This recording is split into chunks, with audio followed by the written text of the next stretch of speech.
الحمدللہ الذی فضلنا علی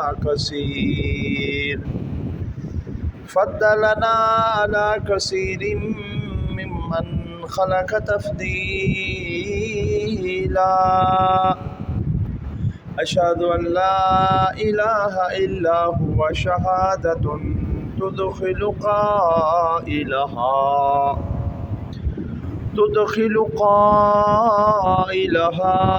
ذلا ذلیلا اصلی و اسلم علی من بعث الی کافۃ الناس ہادیا و دلیلا اما بعد فاعوذ باللہ من الشیطان الرجیم بسم اللہ الرحمن الرحیم قال اللہ تبارک و تعالی فی شأن حبیبہ مخبرا و آمرا ان اللہ و ملائکتہ یصلون علی النبی یا ایہا الذین آمنوا صلوا علیہ وسلموا تسلیما باواز بلند درود پاک اللہم صلی علی سیدنا و مولانا محمد وعلی آل سیدنا وعلی آل سیدنا و مولانا محمد وبارک وسلم وصلی علیہ الصلاۃ والسلام علیک یا سیدی یا رسول اللہ وعلی آلک واصحابک یا سیدی یا حبیب اللہ الصلاۃ والسلام علیک یا سیدی یا نبی اللہ وعلی آلک واصحابک یا سیدی یا رحمۃ للعالمین۔ تمام تر حمد و ثنا اور تعریف و توصیف مالک ارض و سماوات کے لیے، جو خالق کل کائنات بھی ہے اور مالک شش جہات بھی۔ اللہ جل وعلا کی حمد و ثنا کے بعد حضور نبی اکرم شفیع معظم تاجدار عرب و عجم فخر عرب و عجم شہنشاہ حسینہ ماہ خوباں جلوہ صبح ازل نور ذات لم یزل فخر آدم و بنی آدم معصوم آمینہ احمد مجتبیٰ محمد مصطفیٰ صلی اللہ علیہ وسلم کے حریم ناز میں اپنی محبتوں اور عقیدتوں کا خراج پیش کرنے کے بعد واجب الاحترام سامعین ذی وقار کروڑہا شکر بجا لائیں گے اس رب کائنات کا کہ جس نے اپنی توفیق خاص سے ہم سب کو ایک بار پھر اپنے گھر آنے کی سعادت نصیب فرمائی۔ کروڑہا شکر اس رب لم یزل کا جس نے آپ کو اور مجھے انسان تخلیق کیا اور انسان تخلیق کرنے کے بعد ہم سب کو کلمہ کی سعادت نصیب فرمائی، سید رسول اللہ صلی اللہ علیہ وسلم کے امتی ہونے کا شرف بخشا۔ کروڑہا شکر اس رب کائنات کا جس نے آپ کو اور مجھے ماؤں کی گود میں اذان کی آواز سننا نصیب کی۔ دوستان محترم، اللہ کی تمام بے کرا مہربانیوں پر اس کا کروڑہا شکر بجا لاتے ہیں۔ آج کے خطبہ جمعہ میں ایک اہم حصہ سیرت رسول عربی صلی اللہ علیہ وسلم کا آپ کی خدمت میں پیش کرنا ہے۔ کچھ جمعوں پہلے ہم نے ہجرت نبوی صلی اللہ علیہ وسلم کا واقعہ آپ کی خدمت میں پیش کیا تھا کہ رسول پاک صاحب الاولاق صلی اللہ علیہ وآلہ وسلم کس طرح سے کن حالات میں مجبور ہوئے شہر مکہ چھوڑنے پر۔ اہل مکہ نے رسول اللہ صلی اللہ علیہ وسلم کے ساتھیوں کو کس طرح سے تکالیف پہنچائیں اور کن عظیم ہستیوں نے حبشہ اور مدینہ کی جانب ہجرت فرمائی، اور رسول اللہ صلی اللہ علیہ وسلم کس طرح ہجرت کی رات اپنے گھر سے باہر تشریف لائے،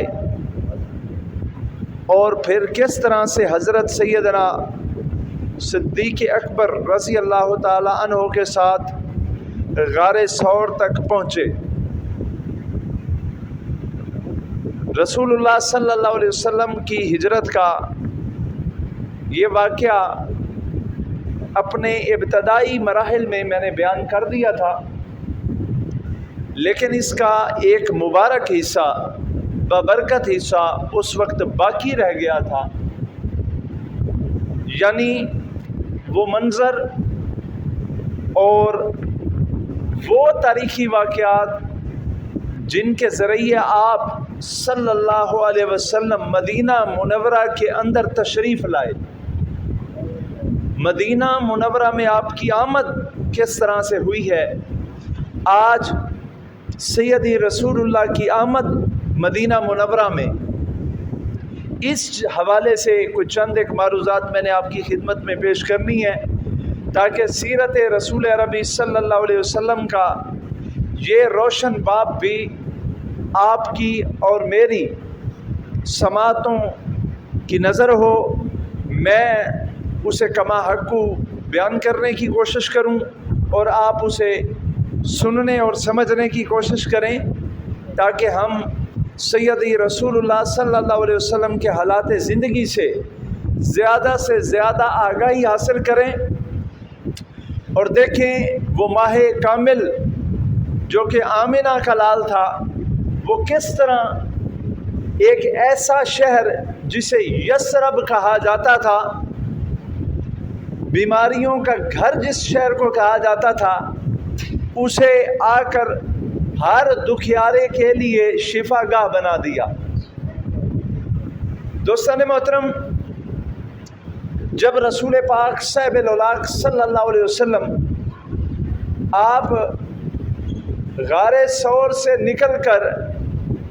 حضرت سیدنا ابو بکر صدیق کے ساتھ ہجرت کے لیے روانہ ہو گئے، اس سے پہلے کے واقعات آپ مکمل طور پر تفصیلی طور پر سن چکے ہیں۔ اس سفر کے دوران کچھ مزید ایسے واقعات ہوئے جن کا تذکرہ میں انتہائی ضروری سمجھتا ہوں۔ جب رسول اللہ غار ثور سے آگے مدینہ کی جانب جانے لگے ہیں تو ایک اہم ترین واقعہ ایک صحابی رسول نے خود بیان کیا، اس وقت وہ ابھی دائرہ اسلام میں داخل نہیں ہوئے تھے، انہوں نے وہ واقعہ خود اپنی زبانی سنایا جو کہ احادیث کتب کی زینت بنا اور موجود ہے۔ وہ واقعہ ہے رسول اللہ کے عظیم غلام حضرت سراقہ بن جوشم کا۔ آپ حضرت سراقہ بن جوشم کا واقعہ جو کہ ہجرت کے سفر میں پیش آیا ہے، اسے سنیے گا اور دیکھیے گا کہ کس طرح نگاہ نبوت سے لوگوں کو فیض پہنچا اور نگاہ نبوت نے کس طرح پیش آمدہ مسائل کو وقت سے پہلے ہی دنیا کے سامنے روشن کر دیا۔ دوستان محترم، جب رسول اللہ مدینے کی جانب تشریف لے کر جا رہے تھے تو اہل مکہ نے ایک اعلان کیا، جو اعلان مکہ میں بھی کیا گیا اور مکہ کے گرد و نواح میں جتنے قبائل تھے ان قبیلوں میں بھی یہ اعلان کیا گیا۔ وہ اعلان کیا تھا؟ وہ اعلان یہ تھا کہ محمد صلی اللہ علیہ وسلم اور ابو بکر وہ دونوں شہر مکہ کو چھوڑ کر کہیں چلے گئے ہیں. ان دونوں اشخاص کو کوئی بھی زندہ یا مردہ حالت میں کسی صورت میں بھی قریش مکہ کے پاس لے آئے گا تو اسے بدلے کے اندر 100 اونٹ انعام دیا جائے گا. یہ اللہ کے حبیب کا راستہ روکنے کی کوشش ہو رہی ہے، اور یہ اعلان کروایا گیا مکہ میں، مکہ کے گرد و نواح میں، کہ محمد صلی اللہ علیہ وسلم اور حضرت ابو بکر کو جو بھی گرفتار کرے گا اسے 100 اونٹ انعام ملے گا. اس لالچ میں کئی لوگ دوڑے اور کئی غار کے دہانے تک پہنچے، کئی نہ پہنچ سکے. وہ ساری ایک داستان ہے جو کہ کتب حدیث کے اندر موجود ہے. لیکن ایک شخص ایسا تھا جو ہجرت کے سفر میں رسول اللہ تک پہنچ گئے، اور وہ ہیں حضرت سراقہ بن جوشم. وہ کہتے ہیں کہ میں اپنے قبیلے کے اندر موجود تھا جب میرے قبیلے کے اندر قریش مکہ کا ایک فرستادہ، ایک بھیجا ہوا پیغام رساں آیا، اور اس نے آ کر ہمارے قبیلے میں اعلان کروایا کہ اس طرح سے محمد اور ابو بکر ہجرت کر کے چلے گئے ہیں، اگر کوئی انہیں پکڑ کر لے آئے تو اسے 100 اونٹ انعام ملے گا. حضرت سراقہ فرماتے ہیں میں نے ابھی اسلام قبول نہیں کیا تھا، میرے دل کے اندر لالچ آئی، میں نے یہ چاہا کہ میں کسی طرح سے ان لوگوں کا تعاقب کروں گا اور انہیں گرفتار کر کے ایک بہت بڑا انعام حاصل کر سکتا ہوں. فرماتے ہیں جب ہمیں اس خبر کا پتہ چلا تو اس وقت جہاں پر اعلان ہو رہا تھا ہم سارے قبیلے کے لوگ ایک ہی جگہ پر چھاؤں میں بیٹھے تھے. جب اعلان ہوا تو اس سے کچھ دیر پہلے میں نے کچھ لوگوں کو اونٹنیوں پر جاتا ہوا دیکھا تھا. جب یہ اعلان ہوا نا تو میرے ذہن میں آ گیا کہ جن لوگوں کے بارے میں اعلان کیا جا رہا ہے وہ تو وہی لوگ ہیں جنہیں میں نے دیکھا جا رہے تھے. کہتے ہیں کہ جب اعلان ہوا نا تو کچھ لوگوں نے کہا کہ کچھ سوار جو ہیں ہمارے قبیلے کے قریب سے گزرے ہیں. اب حضرت سراقہ فرماتے ہیں مجھے یقین تھا کہ یہ تو وہی لوگ ہیں، لیکن جب میرے قبیلے والوں نے مجھ سے پوچھا نا کہ تم نے بھی دیکھا کیا یہ وہی لوگ تھے جو پہلے گزر کر گئے ہیں، تو میں نے اپنے قبیلے والوں کو کہا کہ نہیں، جان بوجھ کے میں نے کہا نہیں یہ وہ لوگ نہیں تھے، وہ کوئی اور تھے. کہتے ہیں میرے دل میں یہ تھا کہ میرے قبیلے کی طرف سے کوئی بندہ نہ جائے، میں خود ہی ان کے پیچھے جاؤں تاکہ انعام مجھے ملے. اس لالچ میں میں نے اپنے غلام کو اشارہ کیا کہ وہ پہاڑ کی اوٹ میں میرا گھوڑا لے کر آئے اور میرا سامان لے کر آئے، اور میں چپکے سے اپنے قافلے سے نکلوں گا، اپنے قبیلے سے نکلوں گا کہ کسی کو پتہ نہ چلے اور میں ان لوگوں تک پہنچ جاؤں. چنانچہ کہتے ہیں میں نے اپنے منصوبے کے مطابق میں نے اپنا گھوڑا لیا، اپنا سامان اس گھوڑے کے اوپر رکھا، اور جس طرف کو رسول اللہ صلی اللہ علیہ وسلم کا قافلہ جا رہا تھا میں نے بھی اسی طرف اپنا گھوڑا دوڑا دیا. اب یہ سراقہ بن جوشم رسول اللہ صلی اللہ علیہ وسلم اور حضرت ابو بکر کو گرفتار کرنے کے ارادے سے انعام کی لالچ میں نکلے ہیں. فرماتے ہیں حضرت سراقہ کہ اس وقت میں کفر کی حالت میں تھا اور لالچ کی پٹی میری آنکھوں کے اوپر بندھی ہوئی تھی، میں سر پٹ گھوڑے کو دوڑا رہا تھا. کہتے ہیں کہ الغرض آہستہ آہستہ میں گھوڑا اپنا ان سواریوں کے قریب کرتا گیا اور میں نے محمد صلی اللہ علیہ وسلم اور حضرت ابو بکر کو دیکھ کر پہچان لیا. اب یہ قریب چلے گئے اور انہوں نے رسول اللہ صلی اللہ علیہ وسلم کو دیکھ لیا. اب خدا کی کرنی دیکھیے کہ حضرت سراقہ فرماتے ہیں کہ میں جب گھوڑا دوڑا کے جا رہا تھا نا تو میں آپ صلی اللہ علیہ وسلم کے جب قریب پہنچنے لگا تو میرا گھوڑا ٹھوکر کھا کر گر گیا. اور میں زمین پر آ گرا۔ یہ میرے لیے ایک نشانی تھی کہ مجھے یہ کام نہیں کرنا چاہیے، لیکن کہتے ہیں میں نے دوبارہ اپنے گھوڑے کو کھڑا کیا اور میں دوبارہ گھوڑے کے اوپر بیٹھا اور پھر گھوڑے کو بھگا دیا۔ کہتے ہیں اگلی مرتبہ جب میں نے گھوڑا بھگایا، حالانکہ جس علاقے میں نے محمد صلی اللہ علیہ وسلم اور حضرت ابوبکر کو پایا تھا وہ سارا پتھریلا علاقہ تھا، سنگلاخ چٹانیں تھی، وہاں پر میں گھوڑا دوڑا رہا تھا، نیچے زمین سخت تھی، لیکن کہتے ہیں جب میں محمد صلی اللہ علیہ وسلم کے قریب پہنچا نا، میرا گھوڑا گھٹنوں سمیت زمین میں دھنس گیا۔ میرا گھوڑا گھٹنوں سمیت زمین میں دھنس گیا۔ کہتے ہیں اس وقت مجھے یہ پتہ چلا کہ شاید میں جو کوئی کام کر رہا ہوں یہ کام کوئی ٹھیک نہیں ہے۔ کہتے ہیں کہ جب میں نے دوسری مرتبہ گھوڑا دوڑایا تھا نا، وہ میں نے اس وجہ سے دوڑایا تھا کہ دوسری مرتبہ گھوڑا دوڑانے سے پہلے میں نے فال کے تیر نکالے تھے۔ فال کے تیر کیا ہوتے ہیں؟ عربوں کا طریقہ تھا، عرب جب کوئی کام کرتے تھے نا تو ان کے پاس ایک ترکش ہوتی تھی جس کے اندر تیر رکھتے تھے، یعنی تیر رکھنے والا تھیلا چمڑے کا بنا ہوا، اس کے اندر تیر رکھتے تھے، اور کوئی کام کرنا ہوتا تھا نا کہ یہ کام کرنا چاہیے یا نہیں کرنا چاہیے تو وہ تیروں کو گھماتے تھے، اور تیر ہوتے تھے مختلف رنگوں کے، اور پھر ایسے کر کے تیر نکالنا، اگر فلاں رنگ کا تیر نکل آیا تو اس کا مطلب ہے میں یہ کام کروں، اور اگر یہ فلاں رنگ کا تیر نکلا تو پھر اس کا مطلب ہے مجھے کام نہیں کرنا چاہیے۔ یہ ان کا ایک فال نکالنے کا، کرا ڈالنے کا طریقہ تھا۔ کہتے ہیں میں نے وہ ترکش کے اندر تیر گھمائے، فال نکالی کہ مجھے ان لوگوں پر حملہ کرنا چاہیے یا نہیں کرنا چاہیے۔ میں نے جب تیر نکالا نا تو تیر وہ نکلا جس کا جواب تھا کہ تجھے حملہ نہیں کرنا چاہیے۔ کہتے ہیں لیکن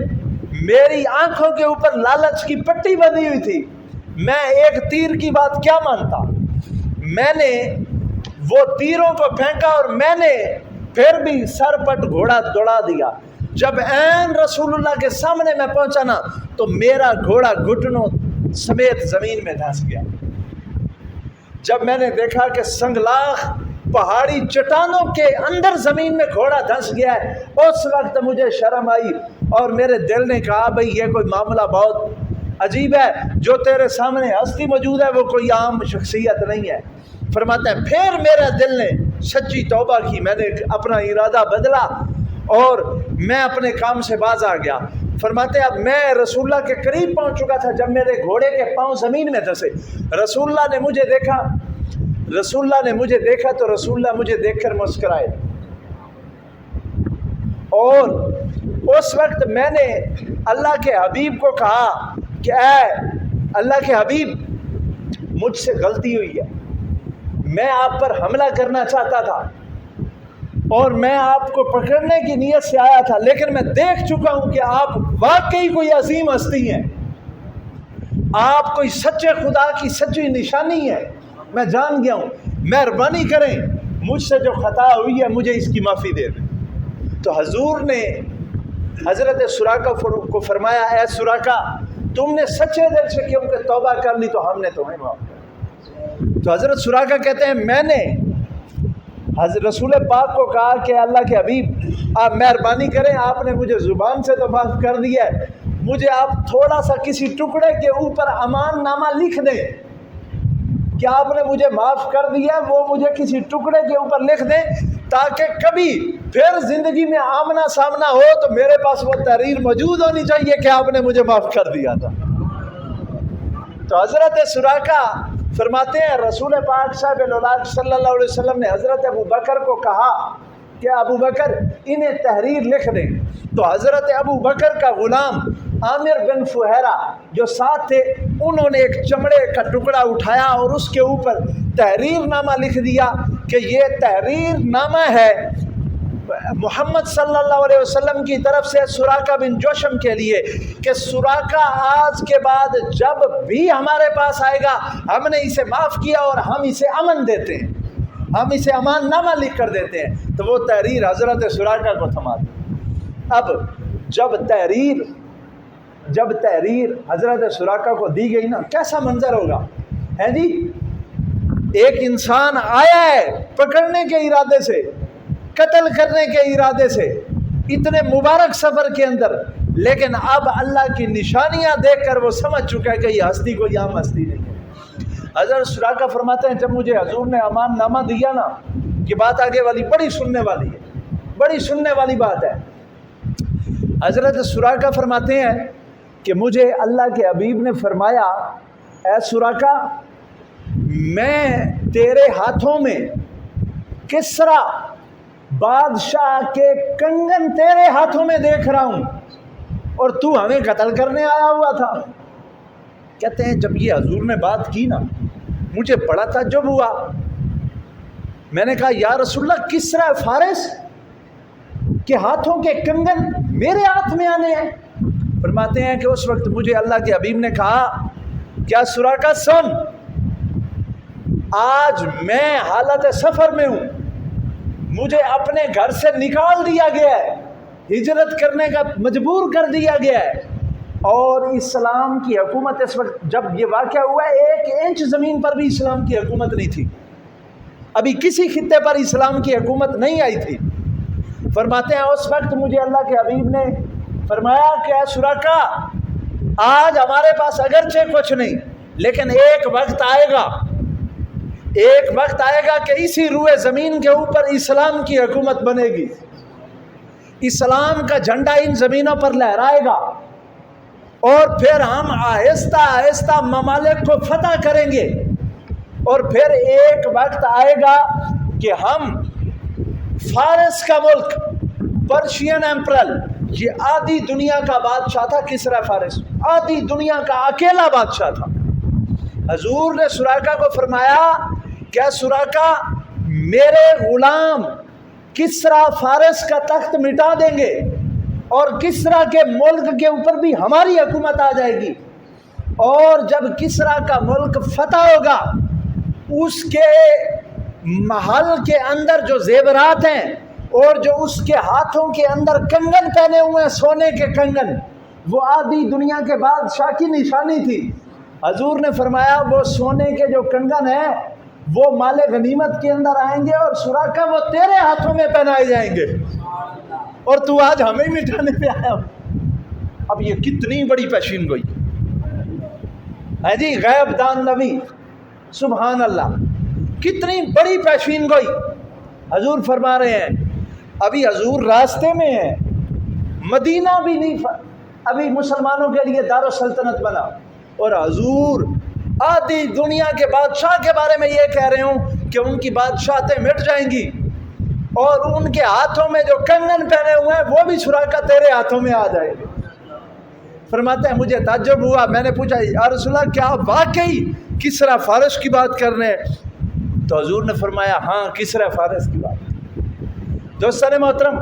یہ بات کہہ کر حضرت سراقہ واپس ہو گئے۔ حضرت سراقہ بن جوشم فرماتے ہیں میں نے واپسی پر ایک کام ضرور کیا، میں جب واپس گیا نا تو اس علاقے کے اندر جتنے بھی لوگ حضور کو ڈھونڈنے کے لیے آ رہے تھے نا، سب کے سب کو میں نے یہی کہا کہ میں اس راستے سے ہو کے آیا ہوں، تم سارے واپس چلو، ادھر تمہارے لیے کچھ بھی نہیں۔ کہتے ہیں میں نے اتنا کام ضرور کیا۔ کہتے ہیں جب میں نے طائف ہوا نا تو میرے پاس گھوڑا تھا، اور جتنا کچھ میرے پاس سامان تھا نا وہ بھی میں نے حضور کی خدمت میں پیش کیا کہ اللہ کے حبیب میں آپ کے ساتھ تو چل نہیں رہا، لیکن آپ مہربانی کریں، یہ میرے پاس گھوڑا ہے اور جو میرے پاس سامان ہے یہ آپ اپنی خدمت میں پیش کرتا ہوں کہ آپ یہ قبول کر لیں۔ تو حضور نے مجھے دعا دی، حضور نے فرمایا نہیں، اللہ تیرے گھر کے اندر برکت ڈالے، تو جا، ہمیں اس چیز کی ضرورت نہیں۔ خیر، اب دیکھیں اللہ کی کرنی۔ پھر ایک وقت آیا، اس واقعے کو مکمل کر دیں پھر ہم واپس آئیں گے۔ ایک وقت آیا جب اسلام چھا گیا،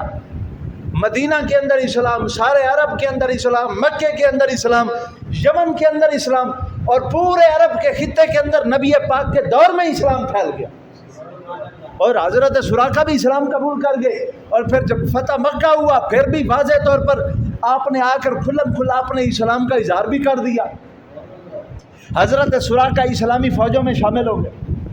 اور رسول اللہ کے ساتھ کندھے کے ساتھ کندھا ملا کے میدان جنگ میں لڑتے رہے۔ پھر یہ رسول اللہ کا صحابی بن گیا اور حضرت سراقہ تمام جنگوں میں صف اول کے اندر لڑنے والا مجاہد تھا۔ رسول اللہ صلی اللہ علیہ وسلم کے دور کے اندر انہوں نے تمام جنگوں کے اندر حصہ لیا اور ان کے اوپر بڑھاپا آ گیا۔ پھر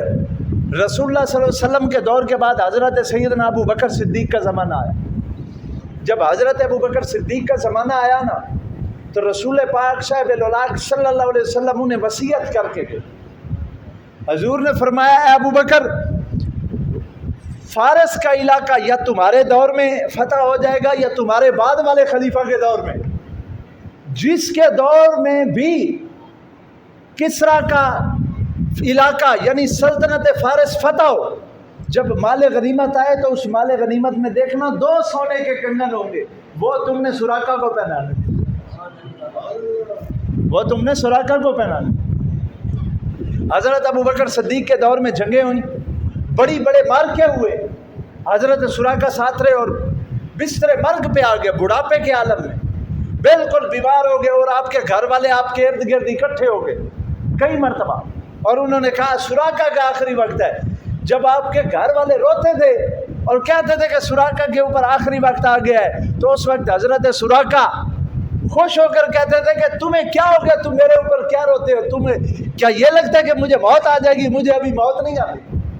ابھی موت میرے قریب ہی نہیں آ سکتی۔ مجھے اللہ کا حبیب فرما کے گیا ہے کہ کسرا کے کنگن میرے ہاتھوں میں آنے ہیں، جب تک مسلمان سلطنت فارس کو فتح نہیں کرتے اس وقت تک تو مجھے موت چھو ہی نہیں سکتی۔ پھر وہ صحیح صحت مند ہو جاتے ہیں، پھر اسلامی جنگوں میں، پھر حضرت سیدنا عمر کا دور آیا۔ حضرت عمر میں بھی نبی پاک کا یہ مجاہد اسی طرح سے جنگوں میں لڑتا، اور کئی مرتبہ ایسے ہی طبیعت ناساز ہوئی، گھر والے سوچیں بڑھاپا آ گیا، جنگوں میں کئی مرتبہ کئی زخم لگے، لیکن نہیں، پھر اللہ کا مجاہد کھڑا ہو جاتا۔ ہاں جی، حضرت سراقہ بن جوشم۔ اور پھر ایک وقت کئی مرتبہ ایسا ہوا، حضرت عمر کے دور میں اسلامی سلطنت خوب پھیلی، کئی قلعے ایسے ہوتے تھے، قلعے کہ لوگ جو کافر ہوتے تھے وہ قلعوں کے دروازے بند کر لیتے، قلعوں کے اندر کافروں کی فوج اور قلعوں کے دروازے بند ہو جاتے تھے، اور پھر پرانے دور میں قلعے کا دروازہ توڑنا بہت مشکل کام ہوتا تھا، قلعوں کے دروازے نہیں ٹوٹتے تھے، تو کئی مرتبہ اسلامی فوج قلعوں کے دروازے توڑنے کے لیے جب جاتی تو اوپر سے پھر ایک طریقہ ہوتا تھا اس دور میں کہ قلعے کے دروازے کے اوپر فوج کھڑی کی جاتی تھی، وہ اوپر سے تیر برساتے تھے، تو کوئی قلعے کے دروازے کے قریب ہی نہیں آ سکتا تھا، اور پھر اوپر سے تارکول، یہ جو لوک ہوتی ہے، یہ گرم کر کے اوپر سے پھینکتے تھے تاکہ دروازے کے کوئی قریب ہی نہ آ سکے، تو دروازے ٹوٹتے نہیں تھے۔ اسلامی فوجیں جب قلعوں کو فتح کرنے کے لیے جاتی ہیں اور کوئی قلعہ دیر تک فتح نہ ہوتا تو وہ جرنیل صحابی حضرت عمر کے پاس کئی مرتبہ ایسا ہوا، پیغام بھیجا گیا کہ فلاں قلعہ فتح نہیں ہو رہا، فوج کافروں کی اندر ہے، ہم باہر ہیں، قلعوں کے دروازے ہی نہیں ٹوٹتے، قلعوں کے دروازوں کے قریب جاتے ہیں تو لوگ شہید ہوتے ہیں۔ تو حضرت عمر ہر مرتبہ ایک ہی بات کرتے، آپ فرماتے کہ تم سارے مل کر جو قلعوں کے دروازے نہیں توڑ سکتے نا، رسول اللہ کا ایک غلام ابھی ایسا ہے جو اکیلا تنہا قلعوں کے دروازے توڑ دے گا اور اسے موت چھو بھی نہیں سکے گی۔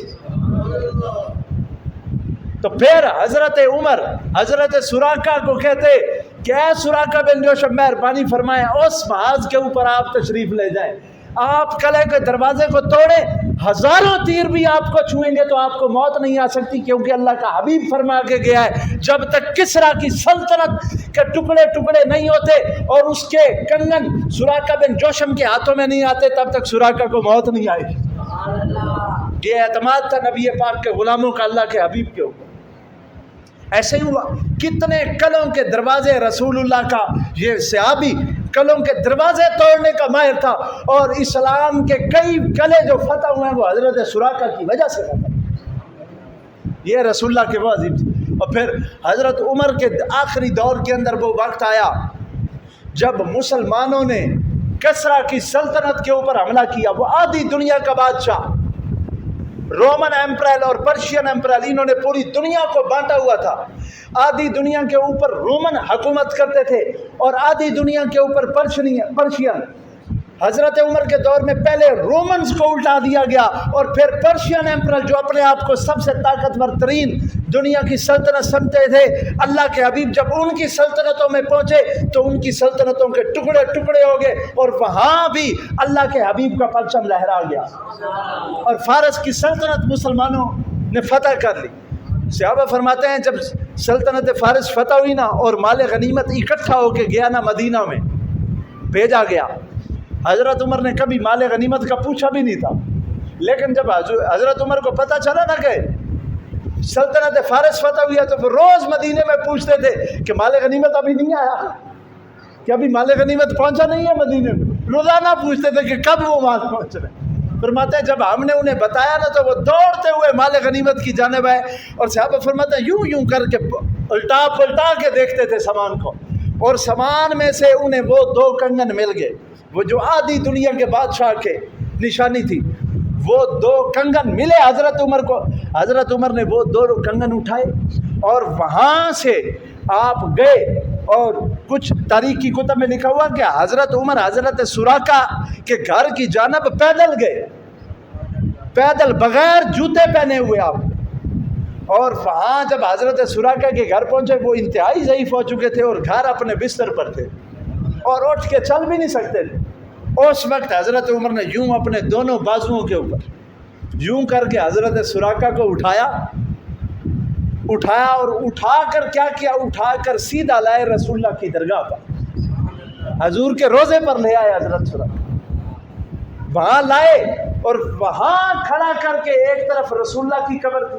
ساتھ حضرت ابو بکر کی قبر تھی، وہاں آ کر کہا اے اللہ کے پیارے حبیب، آپ نے دنیا کے سب سے عظیم انسان، اپنے محبوب ترین انسان حضرت ابو بکر سے یہ کہا تھا کہ آپ کے دور میں اگر سلطنت فارس فتح ہو تو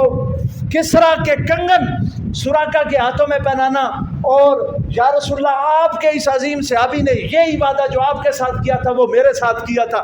آج کسرا فارس کا سلطنت مٹ چکی ہے اور اس کے کنگن ہم تک پہنچ گئے ہیں، اے اللہ کے حبیب آپ بھی سن رہے ہیں، اے سیدنا صدیق اکبر آپ بھی سن رہی ہیں، میرا وعدہ آپ کے ساتھ تھا، یہ سراقہ کھڑا ہے آپ کی درگاہ کے اوپر، میں وعدہ پورا کر رہا ہوں اور اس کے ہاتھوں میں کنگن پہنا رہا ہوں۔ اس وقت حضرت عمر نے ان کے ہاتھوں میں وہ کنگن پہنا۔ اور یہ بھی یاد رکھنا چاہیے یہ اس امت کا واحد مرد ہے، رسول اللہ کی امت کا، حضرت سراقہ بن جوشم، جن کے لیے سونا جائز تھا، سونا پہننا باقی کسی مرد کے لیے جائز نہیں ہے، کسی عظیم سے عظیم صحابی کو بھی یہ اجازت نہیں دی گئی، لیکن حضرت سراقہ بن جوشم وہ واحد صحابی ہیں جنہیں یہ رسول اللہ اجازت دے گئے تھے اور ان کے لیے سونا پہننا جو تھا وہ جائز۔ اس کے بعد انہیں طبعی موت آئی اور وہ اپنے خالق حقیقی سے جا ملے۔ تو یہ ہجرت کے واقعہ کے اندر یہ ایک اہم ترین کردار ہے حضرت سراقہ بن جوشم کا، جو میں نے آپ کی خدمت میں پیش کیا۔ اسی سفر کے اندر ایک اور واقعہ بھی ہوا، ہجرت کے سفر کے اندر رسول اللہ اور حضرت سیدنا ابو بکر، حضرت عامر بن فہیرہ اور ساتھ عبداللہ بن اریقط جو کہ تھا کافر لیکن رسول اللہ کو سارا سفر بتاتا آیا، یہ تمام احباب جو ہیں وہ آ رہے تھے، ایک جگہ پر آئے نا رسول پاک، تو اب سفر کے دوران جو ہے وہ کھانے پینے کے لیے کچھ نہیں، کھانے پینے کے لیے کچھ تھا نہیں، اور صحرا کا سفر، ایک جگہ پر ایک خیمہ لگا ہوا دیکھا اور جھونپڑی نما بالکل پرانا گھر، جب دیکھا تو حضرت ابو بکر صدیق نے کہا کہ یا رسول اللہ اگر آپ مجھے اجازت دیں تو یہ جو جھونپڑی آئی میں اس گھر سے پتہ کروں، شاید کوئی گھر کے اندر ہو اور ہمیں کھانے کے لیے کچھ مل جائے تو ہم لے لیں۔ تو رسول پاک نے حضرت ابو بکر کو اجازت دی، یہ دوران سفر ہجرت۔ اب حضور نے اجازت دی، جب حضرت ابو بکر پہنچے نا تو وہاں پر ایک بڑی عمر کی مائی بیٹھی تھی، ان کا نام تھا ام معبد، یہ تو بعد میں پھر حدیث کی کتابوں میں آیا نا۔ اس بڑی عمر کی مائی سے حضرت سیدنا صدیق اکبر نے پوچھا کیا بی بی گھر کے اندر اگر کوئی کھانے پینے کے لیے چیز ہو تو مہربانی کریں آپ ہمیں دے ہمارے پاس پیسے ہیں، آپ ہم سے قیمت لے لیں اور آپ ہمیں کھانے پینے کے لیے کچھ دے دیں۔ حضرت ابوبکر صدیق کہتے ہیں جب میں نے اس خاتون کو یہ کہا نا تو وہ بڑی درد بھری آواز میں کہنے لگی، اے بیٹا میرے پاس ہے کچھ نہیں، میرے پاس ہے کچھ نہیں، اگر میرے پاس کچھ ہوتا تو میں تم سے کچھ نہ لیتی، میں عرب کی بیٹی ہوں، میری یہ عادت ہے اگر کوئی مہمان آ جائے تو اس کی خدمت کرنا، میں تمہاری ویسے ہی خدمت کرتی، لیکن میں ہوں غریب، میرے پاس ہے کچھ نہیں۔ حضرت ابوبکر صدیق فرماتے ہیں کہ میں نے دیکھا کہ ایک چھوٹی سی بکری کی مطلب ابھی یعنی وہ بڑی بکری نہیں تھی، ابھی اس کا دودھ بھی نہیں آیا تھا، جسے ہم پنجابی میں پٹھ کہتے ہیں جی، ہاں جی، وہ گھر کے اندر بندھی ہوئی بالکل کمزور سی۔ فرماتے ہیں کہ میں نے انہیں کہا کہ یہ بکری آپ کے گھر کے اندر بندھی ہوئی ہے، اگر اس کا کوئی دودھ مل جائے تو حضرت ابوبکر فرماتے ہیں کہ انہوں نے مجھے کہا نہیں بیٹا اس کا نا دودھ ابھی آتا ہی نہیں ہے، ابھی اس کی دودھ کی عمر نہیں آئی ہے، چھوٹی بکری اور ہے بھی کمزور اور چل بھی نہیں سکتی، تو یہ باقی ریوڑ جاتا ہے، تو یہ کیونکہ کمزور تھی اسی وجہ سے یہ گھر میں رہی ہے، باقی بکریوں کو میرا خاوند چرانے کے لیے لے گیا۔ تو حضرت ابوبکر صدیق کہتے ہیں کہ اس کی بات سن کے میں رسول اللہ کی خدمت میں آیا تو رسول اللہ نے مجھ سے پوچھا کہ جی کچھ ملا، تو میں نے کہا یا رسول اللہ کچھ ان کے گھر تھا نہیں، ایک بکری تھی کہ چھوٹا سا بچہ تھا لیکن ابھی اس بکری کے دودھ کی عمر نہیں آئی، تو بس وہی تھی۔ تو رسول پاک صاحب الاولاق صلی اللہ علیہ وسلم نے حضرت ابوبکر کو فرمایا ابوبکر آپ ایسا کریں، جو بکری ان کے گھر میں بندھی ہوئی تھی نا، اگر اس کی دودھ دینے کی عمر نہیں بھی آئی نا، آپ ایک مرتبہ لے آئیں، اللہ مہربانی کرے گا وہ دودھ ہمیں دے دے گی، اللہ مہربانی کرے گا وہ دودھ ہمیں دے دے گی۔ حضرت ابوبکر فرماتے ہیں مجھے تعجب ہوا، لیکن میں کیسے رسول اللہ کی بات کا انکار کرتا؟ میں واپس معبد کے پاس گیا اور میں نے کہا کہ آپ مہربانی کریں بکری مجھے دے دیں، میرے ساتھ جو شخصیت ہے وہ اللہ کی بڑی بابرکت شخصیت ہے، تو اللہ مہربانی کرے گا تو دودھ ہمیں یہ بکری دے دے گی۔ فرماتے ہیں وہ بکری میں لے کر رسول اللہ کی خدمت میں آیا تو رسول پاک نے اپنا ہاتھ اس کے اوپر پھیرا اور معبد بھی گھر سے باہر آ گئے، حضور نے اس کے اوپر ہاتھ پھیرا، اس کے تھنوں پہ ہاتھ لگایا جو جگہ تھی، تو وہ فی الفور اس کے جو تھن ہے وہ دودھ سے باہر۔ یہ رسول پاک صاحب الاولاق صلی اللہ علیہ وسلم کا معجزہ ہے، اور حدیث اور سیرت کی تمام کتابوں کے اندر یہ لکھا۔ اور پھر اس سے رسول پاک صاحب الاولاق صلی اللہ علیہ وسلم نے تمام جتنے لوگ تھے ان سب کو دودھ پلایا، اور سب سے آخر میں جو ہے وہ رسول اللہ صلی اللہ علیہ وسلم نے خود جو ہے وہ دودھ نوش فرمایا، اور اسی وقت رسول پاک صاحب الاولاق صلی اللہ علیہ وسلم نے فرمایا کہ ساقی القوم آخرہم، کہ جو قوم کو پلانے والا ہوتا ہے وہ سب سے آخر میں پیتا ہے۔ یہ حضرت ابوبکر نے وہاں پہ فرمایا کہ اس وقت حضور نے ہم سب کو پہلے دودھ پلایا اور آخر میں پیا، اور ساتھ یہ بھی کہا کہ جو قوم کو پلانے والا ہوتا ہے وہ سب سے آخر میں پیتا ہے۔ یعنی یہ ہمارے نبی کی سنت ہے، اگر آپ کوئی چیز بانٹنے لگے ہیں یا تقسیم کرنے لگے ہیں اور تقسیم کرنے والے آپ خود ہیں، تو حضور کی سنت یہ ہے کہ جتنے لوگ آپ کے ارد گرد موجود ہیں پہلے ان سب کو دیں، آخر میں خود۔ یہ نہیں ہے کہ کوئی شے آئی ہے تو پہلے ہی خود لے لیں کہ پتہ نہیں بعد میں بچے گی یا نہیں بچے گی، پہلے میں تو اپنا جو ہے وہ کام سیدھا کر لو۔ نہیں، رسول پاک کی یہ حدیث انہی الفاظ میں موجود ہے کہ جو قوم کو پلانے والا ہو وہ خود سب سے آخر میں۔ تو وہ معبد نے رسول پاک صاحب الاولاق صلی اللہ علیہ وسلم کو وہاں پہ دیکھا، اور پھر انہوں نے رسول اللہ صلی اللہ علیہ وسلم کے جو حسن اور کمال بیان کیے ہیں وہ بھی حدیث کی کتابوں کا حصہ ہے، اور کس خوبصورت انداز میں حضرت سیدہ معبد نے رسول اللہ کے حسن کو بیان کیا ہے۔ اور وہ انہوں نے جب رسول اللہ کی زیارت کی تو رسول اللہ نے انہیں فرمایا کہ گھر کے اندر جتنے برتن ہیں وہ لائیں۔ حضور نے اس بکری کو خود دھویا اور حضرت معبد کے گھر کے سارے برتن بھر دیے، اور حضرت سیدہ معبد نے حضور کی تعریف میں کتنے کلمات کہے ہیں۔ جب ان کا خامد رات کو گھر آیا تو اس نے دیکھا کہ گھر کے اندر بڑا عجیب ماحول ہے، ہر برتن جو ہے وہ دودھ سے بھرا ہوا ہے، تو یہاں پر تو تھا کچھ نہیں، تو یہ کیسے ہو گیا، گھر کا آج ماحول ہی بدلا ہوا ہے۔ تو انہوں نے پوچھا اپنی بیوی سے ام معبد سے کہ یہ ام معبد یہ کیا ہوا ہے، کیا آج کیا ہوا ہے، گھر کے اندر سارے برتن بھرے ہوئے ہیں. تو انہوں نے سارا واقعہ سنایا کہ ایسے اس طرح. انہوں نے پوچھا کہ وہ کون تھا جو آیا تھا؟ تو ام معبد کہنے لگی کہ مجھے تو کوئی پتہ نہیں، بہرحال جو آیا تھا وہ مبارک تھا. کیا تھا وہ؟ مبارک کا مطلب ہوتا برکتوں والا. وہ مبارک ہمارے گھر آیا تھا، اس کی برکت سے یہ سارے برتن جو ہے وہ دودھ سے بھرے ہوئے ہیں. تو انہوں نے کہا کہ وہ مبارک جو ہمارے گھر میں آیا ہے وہ کون تھا، وہ کس طرح کا تھا؟ تو حضرت ام معبد نے حضور کی شان میں کتنی لمبی بات کی، لیکن آخری جو جملہ حضرت سیدہ ام معبد نے کہا نا، انہوں نے اپنے خاوند کو کہا اے ابو معبد سن، جو مبارک ہمارے گھر آیا تھا نا اس کی یہ خوبی تھی، اسے دور سے دیکھو نا تو وہ خوبصورت لگتا تھا، اور اگر اسے نزدیک سے دیکھو تو اور ہی زیادہ خوبصورت لگتا تھا. میں کہا دور سے دیکھو تو خوبصورت لگتا تھا، اور اگر نزدیک سے دیکھو تو اور بھی زیادہ خوبصورت لگتا تھا. ایسے حضرت ام معبد کو رسول اللہ کا دیدار ہوا، اور پھر رسول پاک آگے چلے گئے اور ام معبد وہیں پہ، اور وہ یاد کرتی تھی کہ جو ہے وہ مبارک ہمارے گھر میں آیا تھا. بعد میں رسول پاک صلی اللہ علیہ وسلم حضرت ام معبد کے گھر سے آگے گزر کر آپ جو ہے قبا کے مقام پر پہنچے. مدینہ کے قریب ایک بستی قبا، وہاں پر رسول پاک صلی اللہ علیہ وسلم نے جا کر قیام کیا. سب سے پہلے جب قبا کی بستی کے اندر آپ پہنچے ہیں تو یاد رکھنا چاہیے رسول پاک صاحب لولاک صلی اللہ علیہ وسلم نے قبا کی بستی کے اندر ہی سب سے پہلے جا کر مسجد بنائی.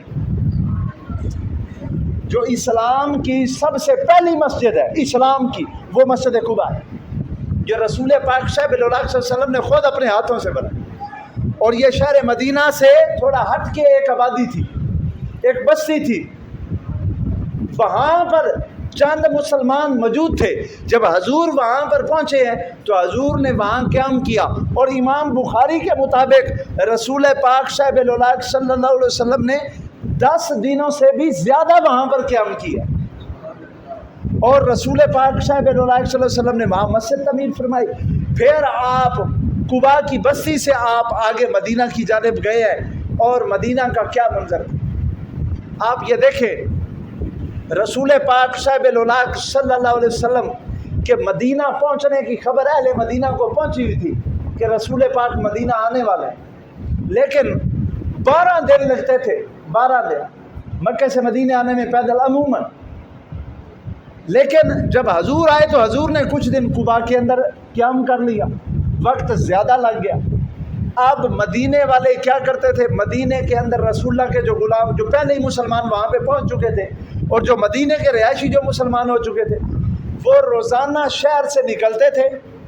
اور اوپر بلند پہاڑیوں اور گھاٹیوں کے اوپر جا کر کھڑے ہو جاتے تھے، اور جب تک سورج نہیں چڑھتا تھا وہ دیکھتے رہتے تھے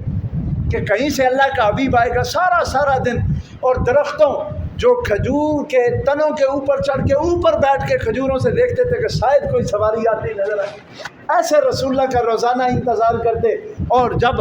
جو ہے وہ سورج زیادہ تپ جاتا پھر وہ واپس چلے جاتے، اور پھر کہتے کہ شاید آج بھی حضور میں. اس طرح سے وہ شہر رسول اللہ کے آنے کا انتظار کرتا. اور پھر ایک دن وہ آیا کہ رسول پاک صاحب لولاک صلی اللہ علیہ وسلم قبا کی بستی سے چلے. تو پھر آپ صبح کو چلے تو آپ اسی دن مدینہ کے اندر جا پہنچے. جب رسول پاک صاحب لولاک صلی اللہ علیہ وسلم مدینہ کے اندر جا کر پہنچے ہیں تو کیا حالت تھی. اہل مدینہ کو پتہ حضور کی سواری کو بہت دور سے آ کر ایک یہودی جو اپنے کلے کے اوپر بیٹھا تھا اور پرانی کتابوں کا عالم تھا، اس نے وہ ساری نشانیاں پڑھی ہوئی تھی کہ جو آخری نبی ہوگا اس شہر کے اندر وہ ہجرت کر کے آئے گا، اس طرح سے اس کی علامات ہوں گی. وہ اوپر ایک کلے کے اوپر چڑھا ہوا تھا اور وہ دیکھ رہا تھا. اس نے اعلان کیا کہ اے اہل مدینہ تمہیں مبارک ہو، کتنے دنوں سے جس ہستی کے آنے کا تم انتظار کر رہے تھے وہ ہستی تشریف لا رہے. شہر مدینہ تو کئی دنوں سے رسول اللہ کی آمد کا جو ہے وہ انتظار کر رہا تھا، اور تیاریاں ہو رہی تھی رسول پاک صاحب صلی اللہ علیہ وسلم کے استقبال کی. حضرت انس فرماتے ہیں جب رسول پاک شعیب الاولاق صلی اللہ علیہ وسلم مدینہ شہر کے اندر آئے تو حضرت انس ابھی بچے تھے. حضرت انس فرماتے ہیں کہ اس دن سے زیادہ روشن دن جس دن حضور مدینے میں آئے ہیں اس سے زیادہ روشن دن ہم نے ساری زندگی نہیں دیکھا. اتنا روشن دن. اور فرماتے ہیں جب آئے تو مدینے کے اندر کچھ حبشی اور نسل لوگ موجود تھے جو کہ جنگوں میں حصہ لیا کرتے تھے. جب انہیں حضور کی آمد کا پتہ چلا تو انہوں نے اپنی تلواریں لے کر، یہ ابو داؤد شریف کے اندر اور مسند امام احمد کے اندر یہ روایت موجود ہے کہ رسول اللہ صلی اللہ علیہ وسلم جب مدینہ میں آئے ہیں تو حضور کے استقبال کے اندر حبشہ کے رہنے والے لوگ جو کہ مدینہ میں موجود تھے انہوں نے اپنی تلواروں کے ذریعے کرتب دکھا کر حضور کا استقبال کیا. حضور کا استقبال ہو. اور جب حضور آئے ہیں وہ ایک گھاٹی تھی جسے وداع کی گھاٹی کہا جاتا تھا. مدینہ والے جب کسی کو مکے کی جانب روانہ کرنے کے لیے جاتے تھے نا تو ایک بلند ٹیلا تھا اونچا، اس کے اوپر جا کر لوگوں کو الوداع کرتے تھے. پھر اس سے آگے لوگ چلے جاتے تھے. اس کا نام رکھا ہوا تھا وداع کی گھاٹی، ثنیۃ الوداع. رسول پاک صاحب الاولاق صلی اللہ علیہ وسلم کی سواری جب ادھر سے چڑھی نا اوپر اور ایسے پھر نازل ہوئی تو رسول اللہ کا چمکتا چہرہ جب مدینے کے لوگوں نے دیکھا تو معصوم بچیاں وہ رسول پاک صاحب الاولاق صلی اللہ علیہ وسلم کا استقبال اپنے اس مدینے کی ثقافت اور کلچر کے مطابق دف بجا کر جب انہوں نے حضور کو اس گھاٹی سے یوں اترتے ہوئے دیکھا نا تو حضور کے چہرے کو دیکھ کر انہوں نے تب کہا تھا کہ طلع البدر علینا من ثنیۃ الوداع، کہ وہ دیکھو وداع کی گھاٹیوں سے اللہ کا حبیب 14ویں کا چاند بن کر ہمارے اوپر نازل ہو چکا ہے. حضور کے چہرے کو دیکھ کر وہ کہنے لگی طلع البدر علینا، کہ 14ویں کا چاند طلوع ہو چکا ہے، تم وداع کی گھاٹیوں کو دیکھو تو صحیح. وجب شکر علینا، اب ہمارے اوپر شکر کرنا واجب ہو چکا ہے، اللہ نے اپنا محبوب ہماری طرف بھیج دیا ہے. مدع للہ داعی، جب تک کوئی اللہ کو بلانے والے باقی رہیں گے تب تک اس امر کا شکر کیا جائے گا کہ اللہ تعالیٰ نے اپنا محبوب اس شہر کی جانب بھیج دیا.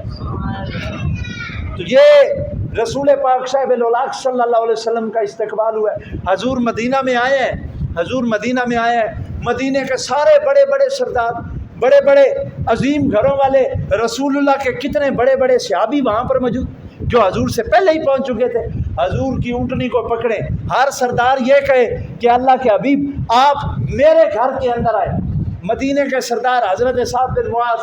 اور دوسرے سردار جس قبیلے سے آپ گزریں، جس محلے سے آپ گزریں، سب کی یہ خواہش ہو یا رسول اللہ آپ ہمارے مہمان بنے، آپ ہمارے. اور بڑے بڑے سرداروں نے، مدینے کے سردار اور سردار بھی وہ جو مسلمان تھے، انہوں نے تیاریاں کی ہوئی تھی کہ اللہ کے حبیب کو ہم اپنے گھر کے اندر ٹھہرائیں گے، انشاءاللہ حضور کی میزبانی کا شرف ہمیں ملے گا. لیکن ایک حضور کا صحابی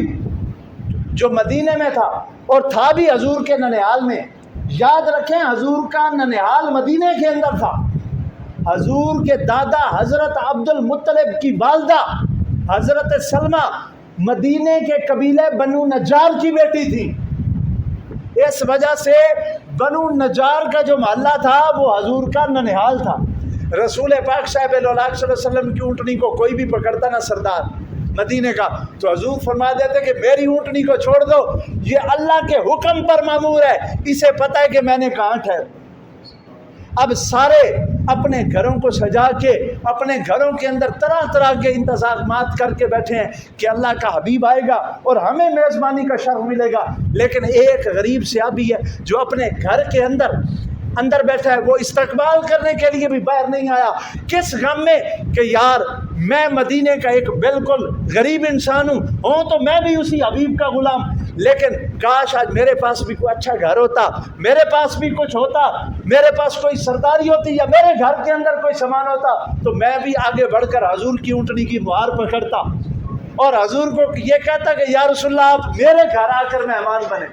وہ گھر میں رو رہے ہیں، وہ کون ہے؟ حضرت ابو ایوب انصاری. وہ گھر کے اندر رو رہے ہیں اور اس چیز کی خواہش رکھتے ہیں کاش اللہ کا حبیب میرے گھر کے اندر. حضور کا تو ابھی گھر مدینے میں بنا نہیں تھا نا، حضور آج ہی آئے ہیں. اب حضور کی اونٹنی کو حضور نے کہہ دیا کہ میری اونٹنی کو چھوڑ دو، میری اونٹنی اللہ کے حکم کی مامور ہے، میری اونٹنی کو اللہ نے بتا دیا کہ میں نے کس گھر کے اندر قیام کرنا ہے۔ سارے مدینے نے اپنے دروازے نبی پاک کے لیے کھولے ہوئے ہیں۔ مدینے کے ہر گھر کی یہ خواہش ہے کہ اللہ کا حبیب ہمارے گھر میں آ کر رہے،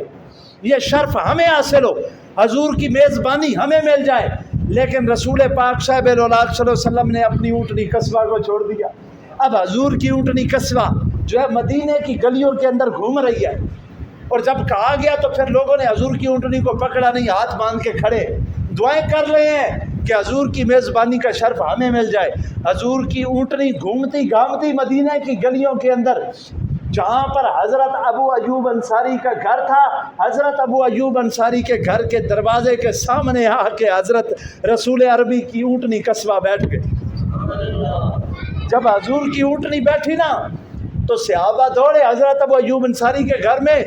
کیوں خدا کے بندے تو کہاں گھر کے اندر بیٹھا ہوا ہے، دیکھ تو صحیح کرموں والا آمنہ کا لال، آمنہ کے لال کی سواری تیرے دروازے پہ آئی۔ اور مدینے میں جو کسی کو شرف حاصل نہیں ہوا، ابو ایوب تجھے ہو۔ حضرت ابو ایوب روتے ہوئے دوڑ کے آئے، رسول پاک کے قدموں میں آ کے گرے، اللہ کا شکر ادا کیا ہے میرے پروردگار، تو نے میری سن لی اور مجھے یہ شرف دیا کہ تیرے حبیب کی میزبانی مجھے نصیب ہو گئی۔ یوں رسول پاک صاحب الاولاق صلی اللہ علیہ وسلم اللہ کے حکم سے حضرت ابو ایوب انصاری کے گھر کے اندر مہمان بنے، اور آپ کا پہلا قیام مدینے کے اندر حضرت ابو ایوب انصاری کے گھر۔